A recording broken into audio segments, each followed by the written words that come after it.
Hey there, Wargamers, Justin on Patreon. Today we're going to talk about balancing your game life.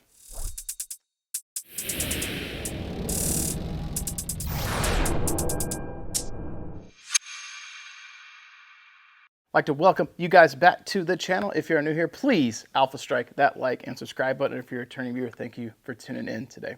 That said, today we're going to be talking about something that's relevant to all of us, balancing real life responsibilities with hobby time and tabletop gaming. Whether you're painting miniatures, building terrain, or rolling dice in your favorite game, finding that balance can be challenging. So let's dive into some tips and strategies to help manage all of that. First off, let's go ahead and acknowledge that life can be busy. Between work, family, and other obligations, it's not always easy to carve out time for our hobbies.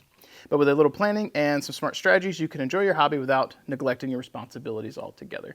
So sometimes in life, everything kind of has a push and a pull, and your real life obligations are generally going to win out over your hobby time. Usually, if your hobby and gaming time starts to win out over real life responsibilities, that's when your yard work gets ignored, your housework gets ignored, and everything starts turning to a mess. So you have to balance that out and make sure that the priorities are straight. We're going to give you some tips today for how to balance your real life responsibilities with your hobby time so that you can maximize being able to at least get some hobby time in and not feel like you're facing a little bit of burnout. If you guys have not watched the hobby burnout video, I recommend you guys do so. It's going to be, some of the stuff we're talking about today is going to be things that are also relevant to that. So this might be a little bit of an overlap. So in terms of tips, let's jump right in. First tip is to prioritize your time.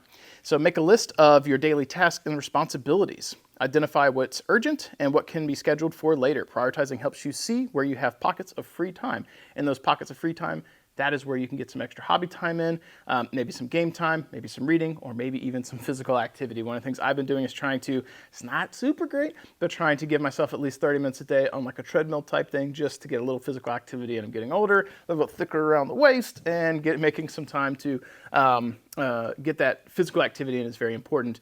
Just as important for me as getting in hobby time because that's working different types of cathartic centers. So like feeling good physically is good, but for me, hobby time also hits the mental thing as well. Also physically helps with mental stuff too, but making sure I have the hobby time balanced with some of the physical time has been really helpful for me, and trying to prioritize when I can squeeze that in is good. So for me, I give myself usually around 2 hours in the evening to casually do hobby stuff, knowing that something might come up or I might decide not to do it that night, might play games. And then right after work when I get home, I give myself that half hour on the treadmill. And then after the treadmill, I've got my shower, my dinner, and then any other obligations I need to get done. Then usually about 8 o'clock, I start my hobby painting time. Usually runs until about 10. Sometimes I go 9 to 11, and then I have about an hour at the end where it's my wind down time if I want to read, or I want to go to bed earlier, or I want to watch a little bit of show and then crash. So that's where I have worked in my hobby time. But I have identified where the pockets of free time are, and that's where I've tried to inject those things that I want to get done. So number 2, set realistic goals. Break your hobby projects into smaller, manageable tasks. Instead of aiming to finish a whole army in a week, set goals like painting a squad or a single model to make it fit or make it easier to fit into your schedule. I agree. So this is a really good one because that's going to allow you to get those micro projects finished, which lets you feel good. You've made forward progress. So it's not always as efficient as assembly line painting, but assembly line painting, which for those of you guys who may not know, it's where you take like one detail, you do the same thing on all the minis, go back to the first one, next detail, same thing on all the minis, come back to the first one, you do it over and over. So for like Space Marines, it would be like base coat them all, do the trim on all of them, do the bolters on all of them, do the bolter housing, do the lenses, do the trim in between their legs, then come in and base them all, do whatever, do the decals. Like you're doing the same detail 100 times and it gets monotonous. So painting one squad at a time might not be as efficient, but you're still getting pockets of progress towards the finish line. Whereas assembly line stuff, it doesn't feel like you're making as much progress until you're right at the end and you're like, oh shit, it's finished. But when you do little small stuff, you feel like you're taking bites out of a project, even though it's not quite as efficient. Mentally, it's more efficient because you're not burning yourself out. So setting those realistic goals and projects or during a project is really good.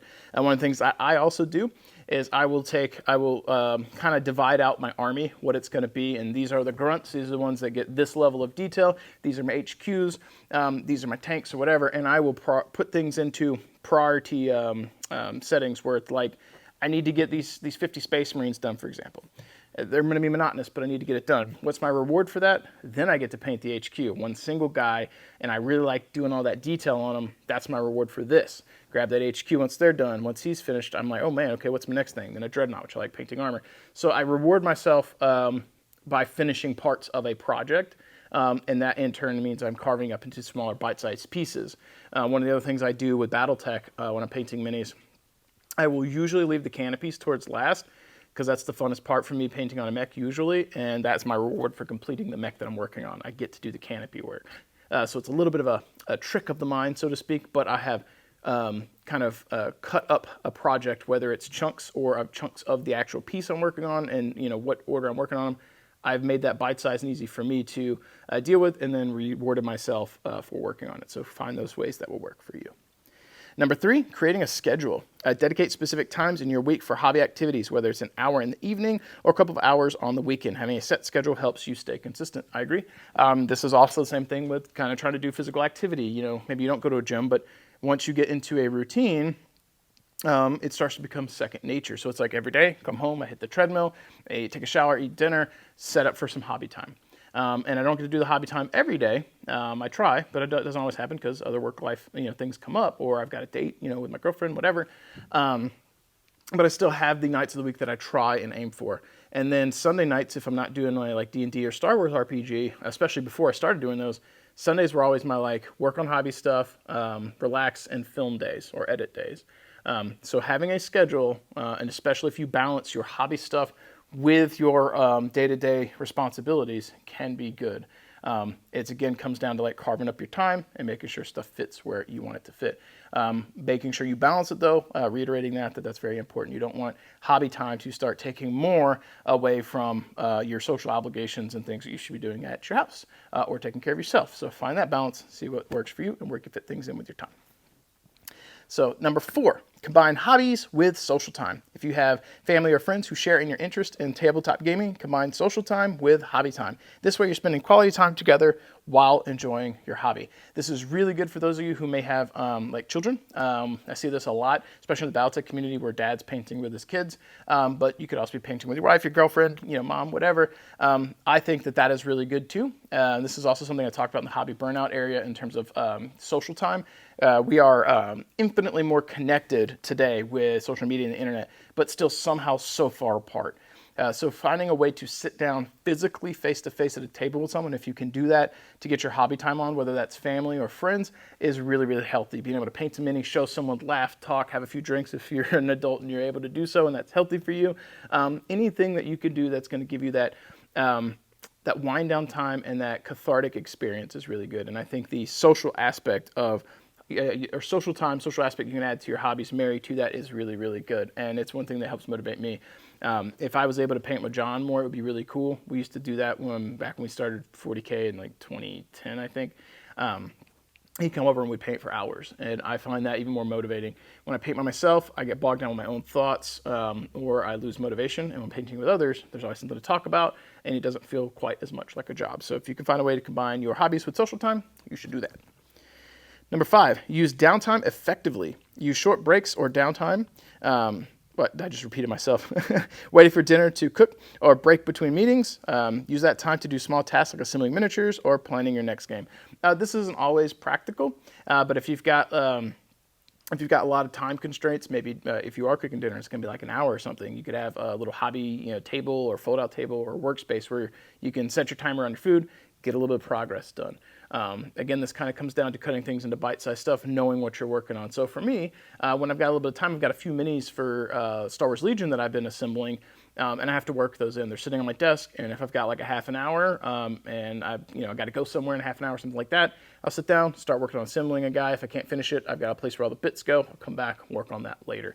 That's not always easy to do with the painting side of things because it's like a whole ritual, at least for me, to get prepped, to get my water, get my paints, thin them. And if I only got a half an hour, I'm not getting much done. But if you got small pockets of time like that, you can still be making some forward progress on the hobby aspect of things. When it comes to Battletech, there's not really a lot of assembly, so maybe that comes down into cleaning your minis, removing mold lines, stuff like that. If you're doing like 40K, maybe you're assembling a couple of Space Marines in your free time. So if you can use your downtime effectively, that's really good. Next up, communicate with your loved ones. Let your family and friends know about your hobby schedule. Communication helps them understand your commitment and can even encourage them to support or join you.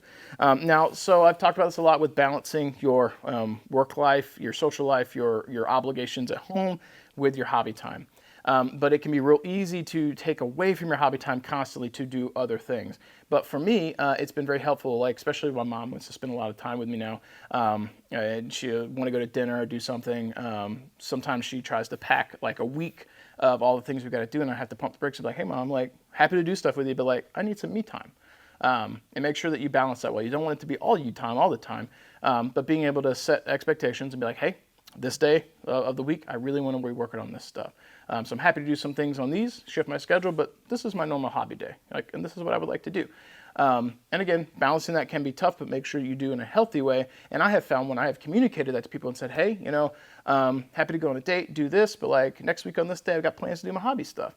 And we try and work the schedules out with that. And I've gotten a lot of positive feedback in that regard and been able to schedule my time effectively. That might be something for you to communicate to your family and friends as well. Like, hey, this is my me time. And it can be a little bit weird to say that.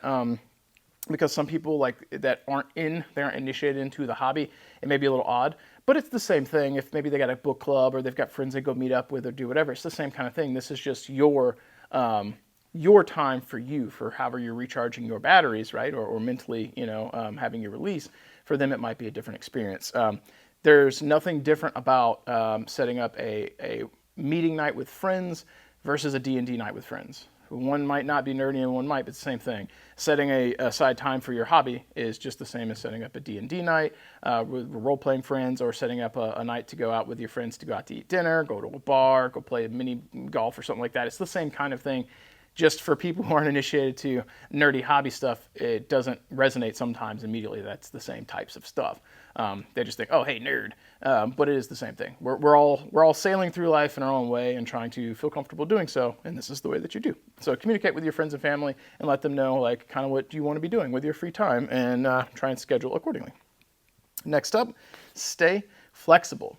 Life happens, and sometimes your plans will need to change. Stay flexible. Don't stress if you have to adjust your schedule. The goal is to enjoy your hobby, not to add more pressure. And kind of touched on this a little bit already, making sure that you balance your time effectively, knowing that your real life work, social time, home obligations are generally always going to win out over hobby time. So don't let that stress you out. Just try and plan accordingly as best as possible.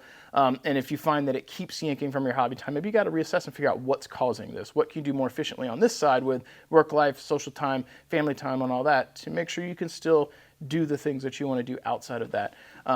If it's, to be a little cliche, if it's all work and no play, life's going to be very monotonous and boring. So if you find that is what's happening, try and assess that schedule on that side of the balance and see if there's anything you can do to help offset so that you can make sure you get your hobby time in. But know that at some points in your life, things are going to get stressful.